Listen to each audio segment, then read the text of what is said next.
Hi, everyone. Welcome to your Fast Track to 7 a.m. Thank you for joining us here on the Valley today. I'm Ashlyn Hill. And I'm Alex Larson. One person was shot in South Fargo last night. Fargo police say it happened just after 9 p.m. in the 1400 block of 35th Street South. They add an individual is suffering non-life-threatening injuries, but they were uncooperative and refused medical care. That investigation is ongoing. And we're learning more on the murder of a 14-year-old girl from earlier this week. Valley News Live has got the warrant filed in Clay County explaining what police believe led up to her death. They say Jalen Walker of Moorhead was stabbed at least 13 times by her ex-boyfriend, 18-year-old Isaac Arndt, and then abandoned near the Red River. That's where she was found dead. Now, we learned yesterday that Arndt turned himself into police Monday night. According to the court documents, he told detectives he and Walker just broke up recently, and they were fighting about who his new girlfriend was before he pulled a knife on her, killing her, and then dragging her body to the river in Gooseberry Park. Police are still looking for a Samsung Galaxy phone with an orange case in connection to this murder. They say it may be somewhere in the area between 2nd and 10th Avenue South and 15th and 23rd Street South in Moorhead. Anyone with any information urged to contact police immediately. Now, Jalen was set to start school next week. She was set to be a freshman at Moorhead High School. The school district tells Valley News Live she was a very important part of their student body, and she's going to be greatly missed. Her family is asking for privacy during this difficult time.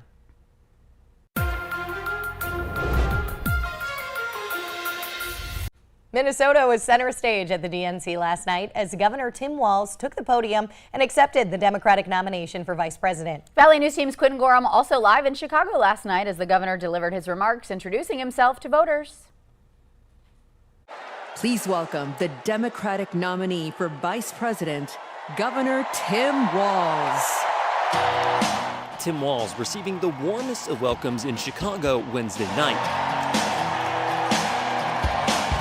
It's the honor of my life to accept your nomination for Vice President of the United States.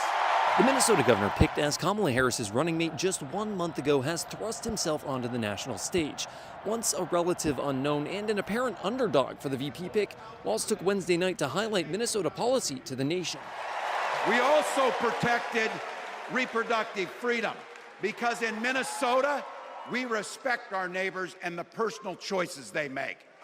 Walz's Wednesday night speech was an opportunity for him to show off what Minnesota has done in their legislature over the past couple of years. He mentioned things like paid family and medical leave, free school meals, and of course affordable housing, among many other things. But he also used the speech as an opportunity to go in on Republican policy. If these guys get back in the White House, they'll start jacking up the costs on the middle class. They'll repeal the Affordable Care Act. They'll gut Social Security and Medicare, and they will ban abortion across this country with or without Congress. But the battle goes both ways. Donald Trump and J.D. Vance busy on the campaign trail this week as Vance took the opportunity Tuesday to jab at Walz's comments on military service. My little theory about why they decided to have the convention in Chicago is, Tim Walz has been going around saying that he served in war. And maybe they did it in Chicago so that he could actually accurately say that he visited a combat zone. Walz, despite criticism, finishing his speech on an energizing note for delegates at the DNC. And as the next president of the United States always says, when we fight, when we fight, when we fight, thank you. God bless. Reporting in Chicago, I'm Quinn Gorham. Vice President Kamala Harris is expected to address the convention tonight, where she's going to accept the Democratic nomination for president. And to stay up to date with all things going on at the DNC and hear from our VNL team there in Chicago, make sure you download our free VNL News app. Simply search VNL News in the App Store today. Now on to more news that could shake up the race for president. Robert F. Kennedy Jr. announcing he will speak Friday about, quote, the present historical moment and his path forward. He's expected to use that event to announce his ending in his independent campaign for president and to endorse former President Donald Trump. Kennedy has been averaging about 5% in national polls. All right, turning our attention to the weather now and shaking things up in the Yeah. weather department for many's first day of school today. Let's get a check of our forecast now with meteorologist Lisa Green. Good morning, Lisa. Good morning. Yeah, a wet one out at the bus stop this morning. And, some concerns too, because we do have some lightning and thunder out there. Don't want kids standing out in those thunderstorms here this morning. So hopefully everybody's staying safe. Roads are going to be on the wet side as you hit the roads today too, as we're seeing that rain come down. Fargo's one of those places that's had a little bit of light rain. We can see downtown in our view, so visibility not down too much, but we are keeping an eye out for those storms and showers moving through. In Moorhead, we've got a report of rain and 66 degrees at the airport there. Devil's Lake reporting some rain showers as well. Grand Forks more on the dry side and more warmer. We're at 70 degrees right now in Grand Forks. Fergus Falls, at least at the top of the hour, was reporting some sunshine. Looks like we've got some rain moving in there as we speak. So radar showing the main part of this system affecting the Northern Valley initially this morning, but we're starting to see more rain showers filling in the south. So it's become more active both north and south here. There are some clusters of storms. Monoman County back into the Becker and Clearwater County area. I'm seeing some development there. And then back up to the north, some showers and thunder showers toward Roseau, and another little cell moving toward northwestern parts of Stutsman County that looks a little more substantial too. And I can't rule out one or two of these storms getting more on that strong side. I can't rule out some gusty winds or maybe even some small hail this morning. But the threat for severe weather is more likely for the afternoon. We'll get this morning round moving through. And then once we get into midday, a lot of places get into this kind of break before the next system or next round in this system develops with some daytime heating. The more sunshine we see in between, the more unstable the air becomes, and that fuel will be there for some thunderstorm development. So make sure to check back with us on the VNL weather app throughout the day for that chance for some storms. Once we get through today, check out this forecast heading into the rest of the weekend. The weekend, we're heating up by Sunday. A high of 91 degrees coming up for this weekend. Humid too, so be ready for the heat. And Sunday night might also be a night to watch for severe weather. Yeah, summer not going away anytime soon this weekend. No, not at all. In fact, it's kind of putting its foot down, saying, I'm not going anywhere.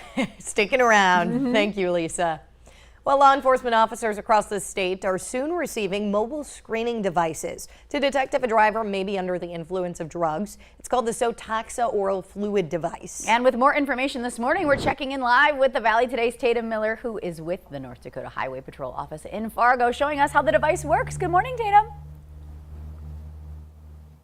Good morning, ladies. That's right. We have this new mobile screening device in front of us called the Sotaxa oral fluid device.